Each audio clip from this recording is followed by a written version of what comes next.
I've been addressed to Councillor Mark Hunter and Councillor Mark Roberts. You want to ask the question? Thank you. By joining UK 100, Stockport Council have pledged to achieve the government's highly optimistic net zero plan 5 years ahead of schedule.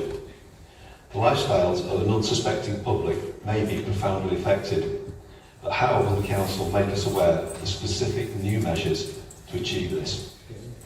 The broad disconnect with the public risks serious problems because any harsh measures have to be executed by local government. It seems that central government are running up an unprecedented debt to provide us with green funding, but the buck will stop with individual councillors when their voters feel the pain and the resulting tax hikes. Inevitably, more people are questioning climate science and politics. I have been shocked to discover the overwhelming counter-evidence from legions of experts, like the esteemed Professor Richard Lindzen. It seems the IPCC, politicians and media have long avoided public debate, which is both anti-scientific and undemocratic. We also discovered that unelected international bodies may have been the drivers of climate alarmism based on mathematical modelling and assumptions. The Green Agenda has also been running in tandem with the new global political levers and emerging smart city surveillance, which is able to police our personal energy use and travel. Curiously, large corporate polluters seem to have funded parts of this agenda since the 1960s. I'm deeply worried that as our representatives, you may be left to explain these vital complex questions to an awakening public at the 12th hour, when tensions may be raised. So can we work together now to offset this? Please will Stockport follow other English councils by committing to an open public meeting to discuss the above, where people can share more detailed information and questions for your consideration. Thank you. Call on Councillor Hunter to respond, please.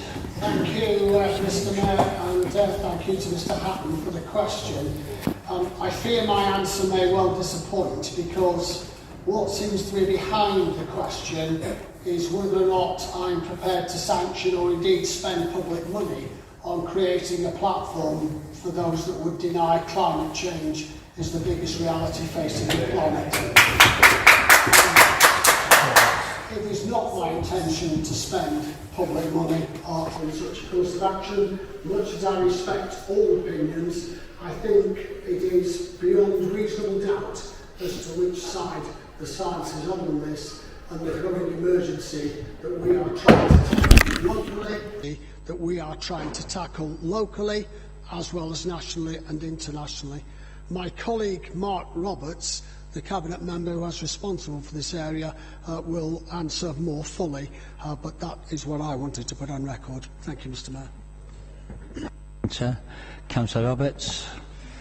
Thank you, Mr Mayor, and thank you, Mr Hatton, for your submission. Public council meetings are the correct forum for residents to raise concerns with members, and you are entitled to your view on climate change, but I am afraid that I disagree with you and the general tone of the question on this key issue for the communities and the wider planet. There is significantly a greater risk to not taking action than that you highlight in your question. I'm very pleased to say that this chamber is united across political divides on the acknowledgement of a climate change emergency and the need to act. We might differ on how we do things, but we all recognise the need to take action. Mr Mayor, as you mentioned, you were in this room with me for one of the youth climate debates a couple of weeks ago, and I think it fair to say our young people get it. They recognise the time for delay and pontification is long since past, and they rightly demand action from their local council and the adults in society from whom they will inherit this planet, and the damage that needs stopping and fixing, both on climate change and nature depletion. Climate change cuts across so many issues. It goes hand in hand with fighting inequality. The poorest in our society will suffer most if we do not act. The old are more susceptible to the extremes in weather that we are experiencing, and energy security has never been a more pressing issue.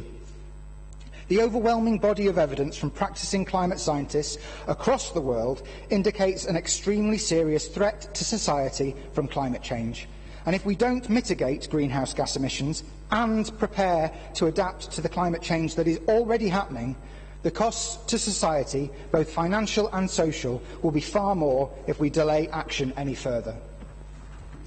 This has been highlighted by the Climate Change Committee, the UK Government's own advisory committee, only just this week, which has commented on how underprepared we are in the UK to meet the inevitable effects of climate change on everything, from energy and food security to the resilience of our transportation network and flood defences. It is imperative that we act now in order to reduce the long-term costs of climate change and the overall effect that it will have, not just on people across the planet, but locally too. The professor that you mention is frankly a bit of a lone wolf on this issue and has been discredited by numerous peer reviews of his articles. His academic peers do not judge him as being credible on this issue, and the impact of his contrary assertions could be really, really damaging. And like those who deny COVID exists, we should not be amplifying anti-climate change rhetoric, and I'd encourage you not to.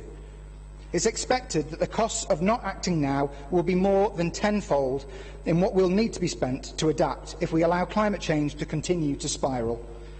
Where I do agree with you is the need for more engagement with the public on this issue of climate change, and that has been and will continue to be a key area of focus for this Council in building the knowledge base for local people to take simple steps to help the planet and understand the consequence of inaction, and collectively aim to hit the targets that we have set for the benefit of everyone. I'll be highlighting some of that work later, so I won't go into it now. But the Council does discuss our CAN strategy each year through the Council, through its scrutiny committees and the all-party members' meetings as well as hosting an annual summit providing a platform for residents and businesses to discuss our overall approach. I have no intention to legitimise the anti-climate change ideas and climate change denial by engaging with it beyond official meetings. I disagree with it entirely, and I think it's a dangerous narrative. The time for that has passed, and our focus now must be on taking sustainable action for the benefit of our communities and the generations that follow. While I appreciate this answer may not be the answer that you wanted, Mr Hatton, I would sincerely hope that you'd get a similar response from any of the members in this chamber. Thank you, Mr Mayor.